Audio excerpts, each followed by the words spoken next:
여러분 안녕하십니까. 누리 PD 김준입니다. 어, 11월 6일입니다. 자, 북한 상황이 심상치가 않습니다. 평양 술렁이는 정도가 아니고요. 뭔가 터진다 이런 분위기인데요. 특히나 이 러시아 우크라이나 전쟁에 이 군병력을 투입함으로써 소위 이제 북한 최초의 파병이 되겠죠. 이것이 말이죠. 그동안 쉬쉬하면서 비밀리에 추진되었다라는 게 지금 드러났죠. 약 10,000명 넘는 병력이 지금 전선으로 이동이 됐는데요. 추가 파병도 있을 것으로 지금 분석합니다. 그럴 경우에 최대 한 5만 명, 극단적인 경우에는 10만 명 정도까지도 갈 수도 있다. 북한의 병력 규모로 볼 때 그 정도는 충분히 이제 보낼 수가 있다. 이제 이런 어떤 진단인데요. 그런데 이 발 없는 말이 천리를 간다라고요. 요즘 세상에 이 비밀이 유지되기가 어렵겠죠. 북한에도 벌써 이 스마트폰이 약 한 800만 대 그 정도 보급이 되어 있다라고 합니다. 인민들 중에도 그 스마트폰 가진 사람들이 많거든요. 심지어는 우리 그 탈북자들하고도 뭐 통화를 한다 뭐 이런 말까지 있을 정도니까 비밀이 유지되기가 어려울 겁니다. 자, 결국에는 에, 자, 이 인민들이 이 김정은이 어떤 짓을 저질렀는지 이제 다 알게 되고요. 자, 이것이 체제 위기로 이어진다라고 하는 것이 관련 전문가들의 이제 분석인데요. 어, 뉴스를 조금 보더라도 여기 보시면요. 북한, 러시아 파병에 주민들이 크게 동요하고 있다. 부모들이 각자 말이죠. 이 소식을 접하자마 그냥 패닉 상태라고 합니다. 러시아 우크라이나 전쟁 상황이 북한 사람들에게 어떻게 이제 비춰졌는지는 정확히 우리가 알기 어렵지만 통상 전쟁하면 사람이 죽는 것으로 이제 인식하잖아요. 평소에 그 전쟁 놀이하는 것하고 다르다는 얘기죠. 그래서 "우리 아들 뭐 이렇게 살려 달라." 뭐 "우리 아들은 안 된다." 이런 걸 확인하기 위해 가지고 각 부대로 인제 찾아가 보는 겁니다. 그런데 면회 신청을 해도 파병이 된 군인은 면회가 안 되겠죠. 그럴 때는 핑계를 대고 돌려보낸다라고 합니다. 자, 주민들이 크게 동요하고 있다. 살아 돌아오는 사람이 몇 명이나 되겠나요? 사실은 이번에 이 파병된 이 투입된 이 병력들은 완전히 총알바지입니다. 완전히 총알바지. 왜 그런가 하면 지금까지 서방 언론의 그 보도를 보면요. 러시아군이 약 한 70만 명 정도 지금 사망한 거로 전사한 것으로 나와 있습니다. 그런데 교전하는 상황이 예전과는 달리 뭐 드론 공격, 미사일 공격, 로켓 공격 뭐 그 포탄이 날라오고 이런 식으로 해 가지고요. 소총에 맞아 죽는 것보다도 그 다른 식으로 다들 이렇게 전사하는 거죠. 상대방의 얼굴도 못 보고 죽는 겁니다. 그야말로 완전 어 김정은의 그냥 그 돈벌이 수단으로 인제 이렇게 그 투입된 희생물들이다.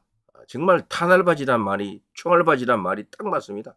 요즘은 총알 탄알에 죽는 것보다는 미사일이나 폭탄에 많이 죽기 때문에 자, 폭탄 바지다. 드론 바지다. 인제 드론 공격에 의한 사망 이런 것들이 많고 그런데요. 자, 이런 것이 북한에도 알려집니다. 결국에는 좀 넣었다 뿐이지.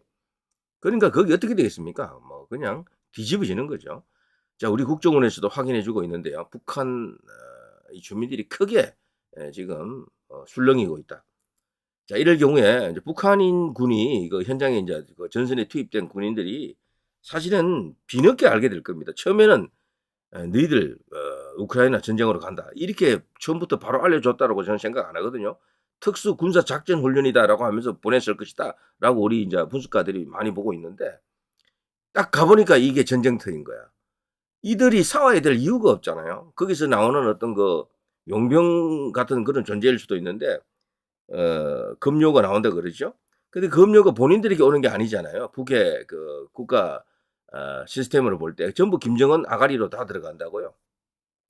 여기서 군인들이 화가 나지 않겠습니까? 이 젊은 군인들 10대 후반에서 20대 초반들이 대부분일 텐데 자, 이들에게는 당연히 뭐 애국심 이런 거 뭐 있겠어요? 김정은에 대한 충성심 이런 것보다도 결국 인제 개인주의가 저기도 일부 있다라고 봐야 되는데 분명히 거대한 어떤 그 분란이 일어난다. 그쪽에서도 내부에서 어떤 반발 기류가 지금 벌써 생겼고요. 그 관련 비슷한 뉴스가 좀 생겼잖아요 벌써. 때문에 지금 그 현장에서 어떤 일이 일어날지 정말 예상을 뛰어넘는 그런 파격적인 놀라운 상황이 인제 벌어질 수도 있습니다. 대규모 집단 이탈 벌써 그런 뉴스도 일부 나왔었죠. 그중에서도 총살이 되고 뭐 다 죽고 한 명이 살아남았고 이런 뉴스도 나왔고요. 그래서 지금 국지적으로 지금 교전을 지금 하고 있다라는 그런 뉴스도 있는데 자 김정은으로서는요 극약 처방 자기로서는 초강수다 뭐 이렇게 생각했겠지만 이것이 갖고 올 부작용, 후폭풍 엄청납니다. 주민들 말투, 표정까지 인제 여기 인제 이 간섭을 하고 있는 북한인데요. 이건 러시아 파병에 따른 민심이 크게 동요하고 있다라는 것을 말해 주는 거죠. 그래서요 이 휴대전화 사용을 막고요. 가족에게는 "훈련 갔다. 훈련 가고 이제 많이 있어야 돌아온다." 이런 식으로 지금 둘러대고 있는 겁니다. 이게 바로 전체주의 그런 국가의 속성 이런 것들이 북한에 그대로 나타나죠. 봉건 적인 제왕이 있던 왕이 있던 그 봉건 전제 군주 국가보다도 더 여기는 폐쇄된 그리고 저기 1인 지배 체제가 더 강화된 그런 나라죠. 그래서 신정 체제라 그러죠. 그래서 뭐 김정은이가 헌법 위에 있는 존재죠. 근데 이 민주주의 국가에서는 그건 절대로 있을 수 없는 일 아닙니까? 인제 그런 정말 기괴한 어떤 그런 사회 시스템인데 국가 시스템인데요. 거기서 이런 파병을 했다라는 것 자체가 그 시스템 전체를 뒤흔들 수도 있는 거대한 이게 변수가 됩니다. 그야말로 인제 평양 뒤집히는 그런 일도 충분히 일어날 수 있다라고 분석하는 전문가들도 꽤 많이 있더군요. 자 이런 거짓말이 언제까지 통하겠습니까? 결국 이 거짓말에 인제 저항하거나 인제 여기에 인제 알아보려고 이렇게 적극적으로 나서게 되면 또 이 북한의 어 그 어떤 그 권력에 의해 가지고 엄청난 어떤 핍박을 받거나 심지어는 세상에서 사라지는 그런 상황이 또 오겠죠. 어 자 내부 동료 우려해서 러시아 파병 군인 가족을 철저하게 지금 격리시키고 있습니다. 그 일반 그 인민들 주민들하고 만나지 못하게끔 서로 격리를 시키고 있다. 이 말이 자꾸 퍼져나가는 것을 지금 차단하고 있는 건데요. 군인들은 2,000달러, 노동자들은 800달러. 북한 김정은이가 러시아에 자기가 평소에 이제 사랑한다는 그 인민들을 팔아넘긴 대가가 이렇습니다. 이 돈의 거의 90% 정도는 전부 김정은 아가리로 간다라고 봐야죠. 이것이 말이죠. 북한이 지금 어떤 상황인지를 보여주는 그런 단적인 정황이다라고 봐야죠. 북한의 경제 과거 그 아사자가 속출하던 그때보다도 더 지금 나쁘다라고 하네요. 고난의 행군 어쩌고 저쩌고 합니다만 지금은 그 고난의 행군보다도 더 어렵다라고 합니다. 묵는 문제 하나 해결이 지금 안 된 거예요. 심지어는 최근에 BBC 그 보도를 보면은 얼마 전에 나왔던데요. 평양조차도 아사자가 지금 속출한다 그러네요. 평양조차도. 옛날에 고난의 행군 시절에 평양만큼은 그래도 먹고 사는 문제는 해결되고 있었는데 거기조차도 지금 일부 무너지고 있다. 그런 어떤 백업 시스템이라든가 그 북한 체제가 자랑하던 그런 내용들이 지금 무너지고 있다라고 합니다. 이런 식으로 가게 되면은 오래 버티지 못하잖아요, 김정은이는. 자 국정원 북한군 파병의 주민 동료 김정은 암살 의식에서 경호를 격상하고 있다. 초비상입니다. 경호 초비상. 어? 러시아 북한군의 군사 용어 100여 개 교육시켰다. 의사소통 어려워 한계가 있다. 대공수사권 박탈 국정원 간첩 의심 10여 명 조사하고 있다. 국보법 위반 사례에 있어 여러 가지 뉴스가 묶여 있습니다만 여기서 이제 제가 이 이제 코너에서는 북한군이 현재 이 러시아로 투입된 이후에 군부 내부에서도 지금 술렁이고 있다 그래요. 군부 내부에서도. 북한은요 공산주의 체제 자체가 흔히 그러듯이 그들이 주민들을 선동할 때 평화라는 단어를 굉장히 많이 사용해요. 그래서 평화군이다라는 그런 이미지가 그 인민들에게는 있다 그러네. 그래서 자기들을 방어하기 위한 그런 군으로 생각하는데 아니면 통일을 위한 그런 군으로 생각하는데 갑자기 인제 이 남은 나라 전쟁이 뛰어들었잖아요. 이것을 주민들에게 합리적으로 설명하기가 어렵다라고 합니다. 군 내부도 사실 그렇다 그래요. 그래서 이게 김정은이가 혹시라도 지금 민중 봉기나 아니면 군부 내부에서 진짜 쿠데타가 일어날 수도 있는 실제 과거 김일성이 죽고 나서요. 그 후에 육군단입니까? 그 저기 내부 쿠데타 모의가 있었잖아요. 그게 사전에 적발이 돼 가지고 엄청나게 많은 숙청을 당하면서 어 그 형장에 이슬로 사라진 사람들이 수백 명 있었다 그랬죠. 그때도 사실 성공할 가능성이 컸는데 내부 밀고자가 한 명 생기면서 결국에는 북한 체제가 지금까지 이어지게 된 그런 계기가 됐죠. 그렇지만 지금도 그런 상황은 지속된다라고 봐야 됩니다. 북한 안에서 얼마든지 김정은을 제거하려고 하는 그런 어떤 군부 내의 움직임이 비밀리에 지금 유지되고 있을 것이다. 생기고 있을 것이다라고 보는 그런 시각들이죠. 저도 그렇게 생각합니다. 이런 체제, 이런 절대적인 어떤 1인 독재, 그것도 아주 최악의 독재, 무능하면서도 먹고 사는 문제도 해결해 주지 못하고 있잖아요. 이런 속에서 자기 배만 불리는 저런 지도자를 이 인민들이 계속해서 모시고 살아갈 가능성이 높지 않고, 군도 요즘은 보급이 시원찮아 가지고요. 불만이 엄청나게 터졌다라고 합니다. 그래서 이 불만이 쌓이고 해 가지고 과거에 그래도 김일성, 김정일 때는요. 군만큼은 그래도 먹고 뭐 입는 이런 문제를 해결해 줬는데 요즘은 그것도 흔들린다 그래요.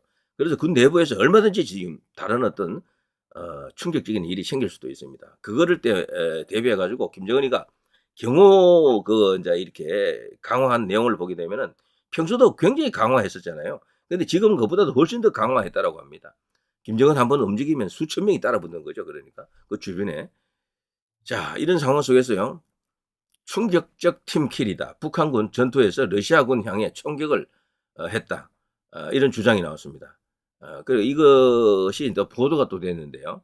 러시아로 파병된 북한군이 우크라이나와 접경 지역인 러시아 쿠르스크 주에서 훈련 중인 것으로 알려진 가운데 우크라이나 군에게 포로로 잡힌 러시아 군인의 충격적인 주장이라고 합니다. 자, 이런 사람들인데요. 어 러시아 쿠르스크 전투에서 우크라이나 군에 항복한 러시아군 병사가 북한군들이 자기들을 향해 총을 막 쏘았다. 그래 아군끼리 교전하는 것을 피해서 자신들은 뭐 일부러 항복도 했다, 뭐 이런 말이 나올 정도인데, 이거 진위 여부가 완전히 확인된 것은 아니지만 어쨌거나 본인이 이런 식으로 증언을 했다라고 하는 것이 또 보도가 됐기 때문에 완전히 이게 없는 이야기는 아닌 것 같아요. 자신의 부대원과 북한군 10 명이 참호를 파기 위해 숲으로 이동했고, 북한군 는 러시아 군대로부터 따뜻한 옷과 식량을 지원받았다, 이런 말도 했고, 공격 중 북한군이 우리 러시아군에게 총격을 가하기 시작했다. 우리는 북한군에게 조준해야 할 것을 설명하려고 했지만 아무래도 우리 쪽 군인 2명이 총에 맞은 것 같았다. 아군의 총알에 죽는 것보다는 항복하는 게 낫다고 판단했다. 이런 식이죠. 저는 여기서 북한군들이요, 오인해서 사격을 했을 가능성도 있겠지만 이 러시아 군인들 죽이고 탈출하려고 했을 수도 있다라는 그런 생각을 해보는 거죠. 그래서 지금 전장 상황이 기이합니다. 기이해. 북한군은 이 싸워야 될 의지도, 전투를 해야 될 사실 그런 정체성의 문제가 생기는 거죠. '내가 왜 여기 와 있지?' 우리나라를 위해서 이게 싸우는 것도 아니고, 자기 자신을 위해서 싸우는 것도 아니고, 자기 가족을 위해서 싸우는 것도 아니고, 이런 경우에는요. 그 동기부여가 안 되잖아요. 애국심을 호소할 수도 없는 거예요. 그래서 지금 김정은에 대한 비난, 분노, 이런 것들이 커질 수밖에 없습니다. 그래서 지금 김정은으로서는 중대한 어떤 오판을 했다. 자충수다. 이 일로 인해서 결국 인제 권좌에서 내려올 가능성이 크다. 내려온다라는 것은 스스로 내려오는 게 아니고요. 끌려 내려오는 거죠. 루마니아 차우셰스쿠처럼 비참한 최후를 맞이할 것이다. 자, 이렇게 지금 보고 있는 그런 시각들이죠. 뭐 여러 가지 어떤 이슈들이 있습니다. 지금 한글과 뭐 이렇게 러시아어 이런 것들이 이렇게 같이 섞여서 뭐 중요한 이렇게 전투할 때 필요한 구호 이런 거 적어 놓고 있는데 상당한 어려움을 겪는 것으로 지금 나와 있습니다. 자, 이런가 하면 또 이런 또 가짜 뉴스 비슷한 것도 나와 있습니다. "소고기 적석 라면 먹고 있다. 러시아 파병됐다는 병사 정체가 알고 보니까 중국 에서 간 용병으로 보인다."라고 하네요. "소고기 적석 라면 먹고 있다. 러시아 파병됐다는 병사 정체가 바로 이 한국인처럼 생겼지만 중국 북한 군인처럼 생겼지만 중국 용병이다."라고 지금 알려져 있습니다. 요게 사실 웃기는 게 이 적석 라면이 우리나라에서는 아무것도 아닌 가장 이렇게 저렴한 음식에 들어가는데 여기서는 이게 나름대로 고급 음식으로 대접받는 것 같아요. 자, 이런 어떤 좀 황당한 뉴스까지 나와 있습니다. 그리고 먹고 사는 문제 자체가 북한이 해결이 안 됐기 때문에 이런 이슈 하나도요. 그 북한 인민들 혹은 이제 북한 군인들에게는 상당히 이렇게 파급력이 있는 그런 정보 혹은 뉴스일 수도 있겠어요. 자, 아무튼 김정은이가 이번에 파병한 것은 자신의 명을 재촉하는 희대의 자충수가 될 것이다. 이런 전망이 우시합니다. 시간이 모든 걸 해결해 주겠지만 글쎄요. 미국 대선 결과와 함께 김정은의 운명도 결판이 나지 않겠나, 이런 생각이 드네요. 자. 자, 누리 PD 김준이었습니다.